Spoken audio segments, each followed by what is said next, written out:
The 1 Year Bible, English Standard Version, January 20, Genesis 41:17 through 42:17. Then Pharaoh said to Joseph, "Behold, in my dream I was standing on the banks of the Nile. 7 cows, plump and attractive, came up out of the Nile and fed in the reed grass.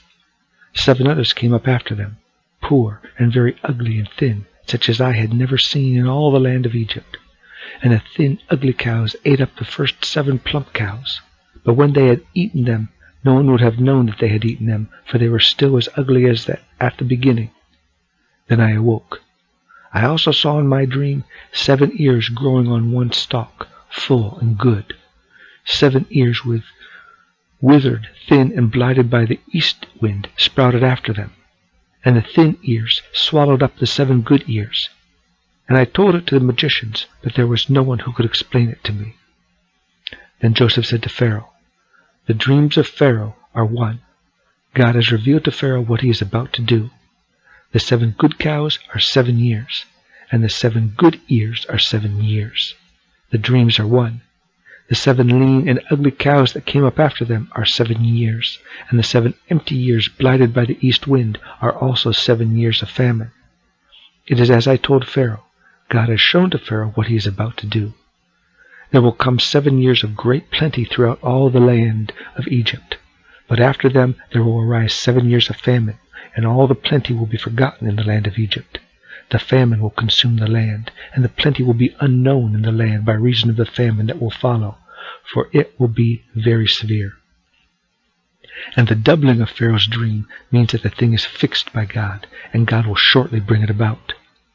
Now therefore, let Pharaoh select a discerning and wise man, and set him over the land of Egypt. Let Pharaoh proceed to appoint overseers over the land, and take 1/5 of the produce of the land of Egypt during the 7 plentiful years. And let them gather all the food of these good years that are coming, and store up grain under the authority of Pharaoh for food in the cities, and let them keep it. That food shall be a reserve for the land against the 7 years of famine that are to occur in the land of Egypt, so that the land may not perish through the famine." This proposal pleased Pharaoh and all his servants. And Pharaoh said to his servants, "Can we find a man like this in whom is the Spirit of God?" Then Pharaoh said to Joseph, "Since God has shown you all this, there is none so discerning and wise as you are. You shall be over my house, and all my people shall order themselves as you command. Only as regards the throne will I be greater than you." And Pharaoh said to Joseph, "See, I have set you over all the land of Egypt." Then Pharaoh took his signet ring from his hand and put it on Joseph's hand, and clothed him in garments of fine linen, and put a gold chain about his neck. And he made him ride in his 2nd chariot. And they called out before him, "Bow the knee." Thus he set him over all the land of Egypt. Moreover, Pharaoh said to Joseph, "I am Pharaoh, and without your consent no one shall lift up hand or foot in all the land of Egypt." And Pharaoh called Joseph's name Zaphenath-Paneah, and he gave him in marriage Asenath, the daughter of Potiphar, priest of On. So Joseph went out over the land of Egypt. Joseph was 30 years old when he entered the service of Pharaoh, king of Egypt. And Joseph went out from the presence of Pharaoh, and went through all the land of Egypt. During the 7 plentiful years, the earth produced abundantly, and he gathered up all the food of these 7 years, which occurred in the land of Egypt, and put the food in the cities. He put in every city the food from the fields around it. And Joseph stored up grain in great abundance, like the sand of the sea, until he ceased to measure it, for it could not be measured. Before the year of famine came, 2 sons were born to Joseph. Asenath, the daughter of Potiphar, priest of On, bore them to him. Joseph called the name of the firstborn Manasseh, for he said, "God has made me forget all my hardship and all my father's house." The name of the second he called Ephraim, for God has made me fruitful in the land of my affliction. The 7 years of plenty that occurred in the land of Egypt came to an end, and the 7 years of famine began to come, as Joseph had said. There was famine in all the lands, but in all the land of Egypt there was bread. When all the land of Egypt was famished, the people cried to Pharaoh for bread. Pharaoh said to all the Egyptians, Go to Joseph. What he says to you, do." So when the famine had spread over all the land, Joseph opened all the storehouses and sold to the Egyptians, for the famine was severe in the land of Egypt. Moreover, all the earth came to Egypt to Joseph to buy grain, because the famine was severe over all the earth. When Jacob learned that there was grain for sale in Egypt, he said to his sons, "Why do you look at one another?" And he said, "Behold, I have heard that there is grain for sale in Egypt. Go down and buy grain for us there, that we may live and not die." So 10 of Joseph's brothers went down to buy grain in Egypt. But Jacob did not send Benjamin, Joseph's brother, and his brothers, with his brothers, for he feared that harm might happen to him. Thus the sons of Israel came to buy among the others who came, for the famine was in the land of Canaan. Now Joseph was governor over the land. He was the one who sold to all the people of the land, and Joseph's brothers came and bowed themselves before him with their faces to the ground. Joseph saw his brothers and recognized them, but he treated them like strangers and spoke roughly to them. "Where do you come from?" he said. They said, "From the land of Canaan to buy food." And Joseph recognized his brothers, but they did not recognize him. And Joseph remembered the dreams that he had dreamed of them. And he said to them, "You are spies. You have come to see the nakedness of the land." They said to him, "No, my lord, your servants have come to buy food. We are all sons of one man. We are honest men. Your servants have never been spies." He said to them, "No, it is the nakedness of the land that you have come to see." And they said, "We are your servants. We, your servants, are 12 brothers, the sons of one man in the land of Canaan. And behold, the youngest is this day with our father, and one is no more." But Joseph said to them, "It is as I said to you, you are spies. By this you shall be tested. By the life of Pharaoh, you shall not go from this place unless your youngest brother comes here. Send one of you, and let him bring your brother while you remain confined, that your words may be tested, whether there is truth in you.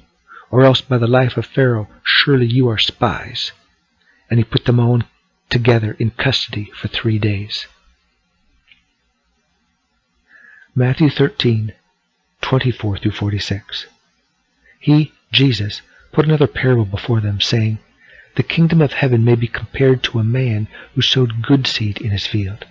But while his men were sleeping, his enemy came and sowed weeds among the wheat and went away.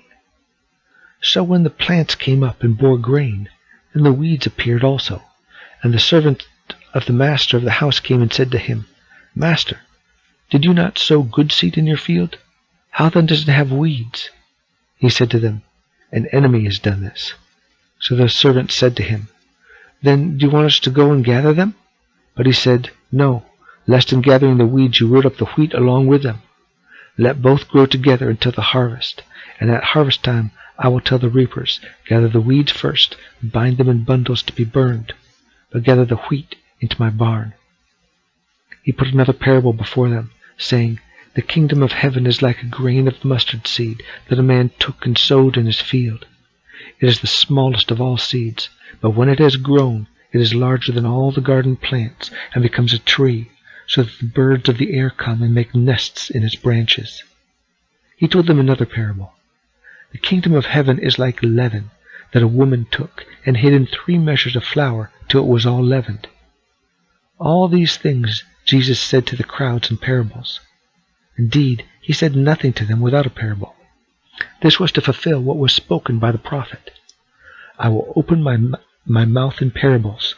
I will utter what has been hidden since the foundation of the world.' Then he left the crowds and went into the house. And his disciples came to him, saying, 'Explain to us the parable of the weeds of the field.' He answered, 'The one who sows the good seed is the Son of Man. The field is the world, and the good seed is the sons of the kingdom. The weeds are the sons of the evil one, and the enemy who sowed them is the devil. The harvest is the end of the age, and the reapers are angels. Just as the weeds are gathered and burned with fire, so will it be at the end of the age. The Son of Man will send his angels, and they will gather out of his kingdom all causers of sin and all lawbreakers, and throw them into the fiery furnace. In that place there will be weeping and gnashing of teeth. Then the righteous will shine like the sun in the kingdom of their Father. He who has ears, let him hear.' kingdom of heaven is like treasure hidden in a field, which a man found and covered up. Then in his joy he goes and sells all that he has and buys that field. Again, the kingdom of heaven is like a merchant in search of fine pearls. One finding one pearl of great value went and sold all that he had and bought it. Psalm 18, verses 1 through 15. To the choir master, a psalm of David, the servant of the Lord, who addressed the words of this song to the Lord on the day when the Lord rescued him from the hand of all his enemies and from the hand of Saul. He said, I love you, O Lord, my strength. The Lord is my rock and my fortress and my deliverer, my God, my rock in whom I take refuge, my shield and the horn of my salvation, my stronghold. I call upon the Lord, who is worthy to be praised, and I am saved from my enemies.